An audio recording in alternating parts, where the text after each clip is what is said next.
Bonjour à tous et à toutes. Bonjour. Nous sommes très contents de retrouver cette nouvelle vidéo. Aujourd'hui on revient pour une vidéo sur un capteur de glycémie, ça s'appelle le Dexcom G5. Si vous nous suivez depuis pas mal de temps, vous avez sûrement déjà vu la vidéo sur le Dexcom G4 qu'on vous mettra juste ici. C'est à peu près les deux mêmes capteurs mais il y a quelques différences. Du coup dans cette vidéo on va vous représenter le Dexcom G5 en vous donnant un petit peu les différences avec le Dexcom G4. Ensuite on vous présentera les applications mobiles qui vont avec ce capteur. On vous présentera où l'acheter. Et enfin on vous montrera comment ça marche avec une montre connectée.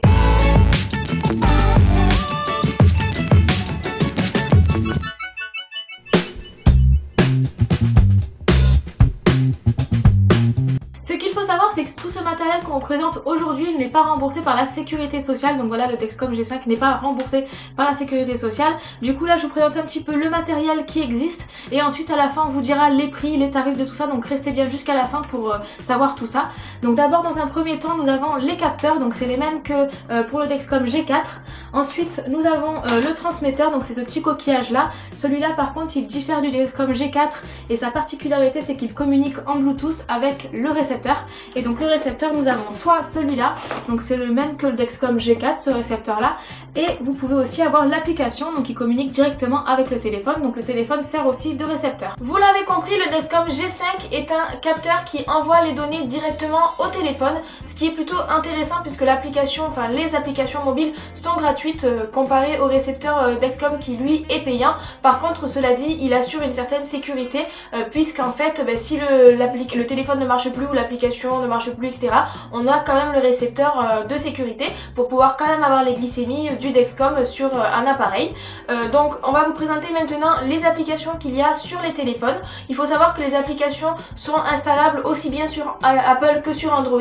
Par contre du coup on vous mettra un lien dans la barre d'infos pour voir les appareils qui sont compatibles avec toutes les trois applications possibles. Alors d'abord la première application qu'on va vous présenter c'est l'application Dexcom en elle-même. On vous mettra un téléphone juste ici pour que vous puissiez le voir en grand écran.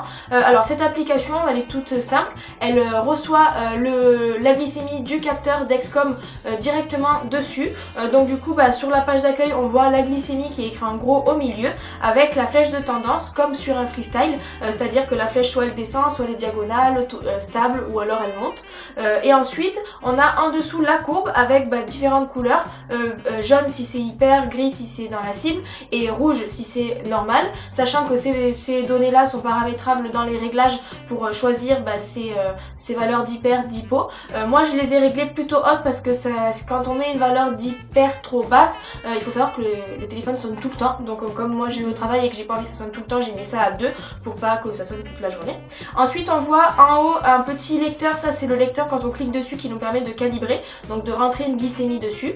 Ensuite on a un petit bonhomme qui court, ça c'est pour rentrer différentes données, glucides, insuline, exercice ou alors si on est malade. Et ensuite on a un petit icône en haut à droite qui est un triangle et donc ça c'est pour pouvoir faire un suivi des glycémies sur une application qui est tierce. Ensuite on a le menu qui est plutôt simple, dans lequel on trouve les alertes, ça c'est pour paramétrer nos alertes, les taux de glucose, haut, bas, les alertes, donc les alarmes on peut les personnaliser et tout ça. Ensuite on a les réglages, ça c'est pour informer le téléphone du numéro de série du transmetteur pour avoir les bonnes glycémies. Voilà, des infos de dispositif, la hauteur du graphique, des données un petit peu comme ça pour paramétrer son appli. Ensuite on a l'aide, bon ça c'est des trucs pour un peu nous aider à utiliser l'application et le capteur. Et ensuite on a le bouton arrêter le capteur, ça c'est pour si on veut arrêter le capteur et le redémarrer ensuite. Voilà, donc ça c'est une application qui est plutôt simple, il n'y a pas beaucoup d'informations, enfin il n'y a pas beaucoup de données, de choses à changer dessus, mais c'est suffisant pour utiliser ce capteur. La deuxième application que l'on a testée c'est l'application Dexcom Follow, c'est pour partager ses données avec d'autres personnes. Donc en fait l'installation est plutôt simple, il suffit alors pour la personne qui veut partager ses données d'aller donc sur l'application Dexcom normale, de cliquer sur le petit triangle qui est en haut à droite et ensuite de rentrer le surnom et le mail de la personne à qui on veut partager les données. Donc la personne reçoit un mail et là on lui propose deux étapes. La première étape c'est de télécharger l'application Dexcom Follow. Si vous l'avez déjà fait, vous passez cette étape là. Et la deuxième étape ensuite c'est vous cliquez sur suivre la personne. Donc vous cliquez dessus, ça vous renvoie directement sur l'application et donc là on vous propose de suivre la personne. Donc vous cliquez sur suivre et vous avez du coup les glycémies de la personne à suivre sur votre téléphone. Donc là j'ai les glycémies de Elise sur mon téléphone. Donc je peux aussi régler les alertes, glucose bas, glucose haut, les différentes notifications, les sons, etc. Je peux régler tout ça. Et donc ensuite je peux voir la glycémie de Elise, la flèche de tendance pour voir un petit peu où est-ce que ça va. Et après je peux voir sa courbe sur 3 heures, 6 heures, 12 heures et 24 heures. Voilà, c'est une application qui reste relativement simple et je pense que pour les parents ça peut être très pratique de voir la glycémie de son enfant par exemple. Enfin, la dernière application Dexcom qui est plutôt intéressante, ça s'appelle Dexcom Clarity. Ça existe aussi bien sous forme de site internet que d'application mobile et en fait c'est une application qui permet de récupérer ces données du Dexcom parce que sur l'application principale du Dexcom on peut pas trop revenir en arrière sur les glycémies qui sont par exemple les jours d'avant ou alors la semaine d'avant, etc. Et donc du coup il faut utiliser l'application Dexcom Clarity qui nous permet d'avoir des résumés du style la durée, le pourcentage de temps dans la cible ou alors élevé ou bas et tout ça. Ça nous fait également une hémoglobine glyquée approximative, ça nous fait une glycémie moyenne, voilà on a des chiffres comme ça, on peut choisir la durée, là c'est sur 30 jours mais on peut choisir sur 48 heures, 7 jours, 14 ou 90 jours. Et ensuite on peut faire un rapport, donc là on peut l'afficher sous format PDF et l'envoyer par exemple à son médecin si vous voulez envoyer le rapport à votre médecin ou à votre prestataire et tout ça. Ensuite on peut également partager ces données avec directement le centre hospitalier ou le médecin qui nous suit pour le diabète. Donc on rentre un code de partage, on rentre sa date de naissance et du coup normalement je crois que les centres hospitaliers doivent avoir un code de partage et donc voilà, bon bref c'est un peu compliqué, on l'a jamais utilisé nous ça, mais il doit pouvoir se faire un partage avec le centre hospitalier si jamais ils veulent suivre en temps réel vos glycémies depuis leur cabinet, on sait jamais. Et ensuite on a des réglages, ça on n'a jamais vraiment trop utilisé parce que nous de Clarity on l'utilise vraiment pour récupérer des anciennes glycémies ou alors des moyennes pour revoir un peu si les glycémies sont plutôt stabilisées. Donc c'est vraiment une application qui permet de revenir un peu dans le temps et puis d'analyser ces glycémies sur un certain temps. Voilà pour ces trois applications. Maintenant on va passer au prix et à l'achat de ces appareils. Donc d'abord il faut savoir que les appareils s'achètent sur un site internet qui est dinostore.fr. Donc il suffit de se créer un compte et puis vous avez voilà la boutique sur laquelle vous pouvez acheter votre matériel.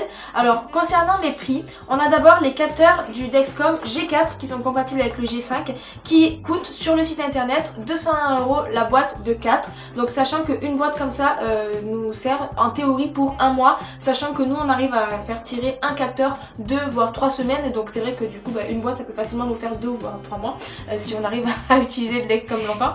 Mais il faut savoir que comme le Dexcom G4 est remboursé, ces capteurs là le sont aussi sous certaines conditions, c'est-à-dire une hémoglobine glyquée supérieure à 8 ou alors beaucoup d'hypoglycémie, hypoglycémie sévère ayant nécessité l'intervention d'un professionnel de santé, etc., etc. Donc du coup, si vous rentrez dans ces conditions, il faut faire une demande d'entente préalable auprès de votre sécurité sociale et dès que c'est accepté, vous avez normalement ces capteurs qui sont remboursés. C'est d'ailleurs ce qu'on fait actuellement, c'est-à-dire que nous on a le transmetteur G5 et on a les capteurs qui sont remboursés, donc finalement on paye que le transmetteur. Transmetteur G5 qui est juste ici et qui coûte sur le site internet dinostore.fr 260 € pour une durée de vie de 6 mois. Donc en fait on a fait le calcul sachant que les capteurs sont remboursés et que en fait on a finalement que ça à payer puisque l'application est gratuite, et au final si on ne finance que le transmetteur G5 ça nous revient, vu qu'il dure 6 mois, à la somme de 43 € par mois si on fait une moyenne voilà par mois. Donc on s'est dit que finalement c'était à peu près équivalent à un forfait de téléphone un peu élevé, donc ça pouvait être plutôt acceptable même si c'est quand même plutôt onéreux, on se le cache pas.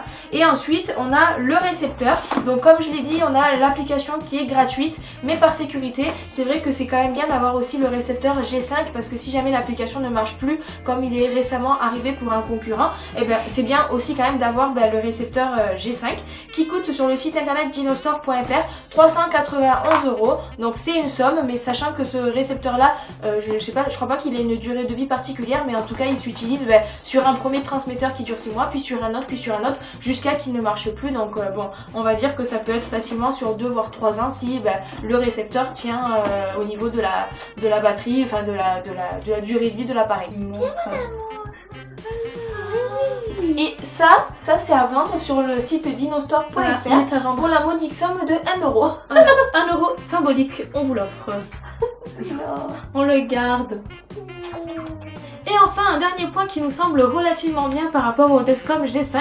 Donc comme on vous l'a dit, il communique directement sur le téléphone et du coup quand on a par exemple Apple, on peut avoir aussi l'Apple Watch et il marche également aussi avec la montre connectée Samsung et donc du coup on peut avoir sa glycémie directement sur le téléphone, sur la montre pardon, et donc quand il y a une alerte hypo et hyper, on a aussi les alertes directement sur la montre, donc c'est plutôt discret comme système d'alerte et on peut regarder sa glycémie aussi plutôt discrètement quand on est en soirée, quand on est en réunion, quand on est avec des potes, etc. Donc voilà, c'est plutôt cool d'avoir sa glycémie sur la montre et on pense notamment aux jeunes qui parfois ont pas trop envie de montrer, qui sont diabétiques, etc. Ils peuvent avoir la montre connectée directement sur le poignet et voir leur glycémie directement sur leur poignet. Voilà, donc on espère que cette vidéo sur le Dexcom G5 vous aura plu. Si jamais vous l'utilisez, dites-nous dans les commentaires s'il y a des choses qu'on a oublié de dire. Je pense que ça peut nous intéresser, puis intéresser aussi les personnes qui se posent d'autres questions. D'ailleurs, si vous posez d'autres questions, n'hésitez pas également à le noter en commentaire, on y répondra sans problème. N'hésitez pas également à vous abonner à la page Facebook et à la chaîne YouTube pour recevoir les notifications en cas de nouvelles vidéos. Merci d'avoir suivi cette vidéo et à bientôt.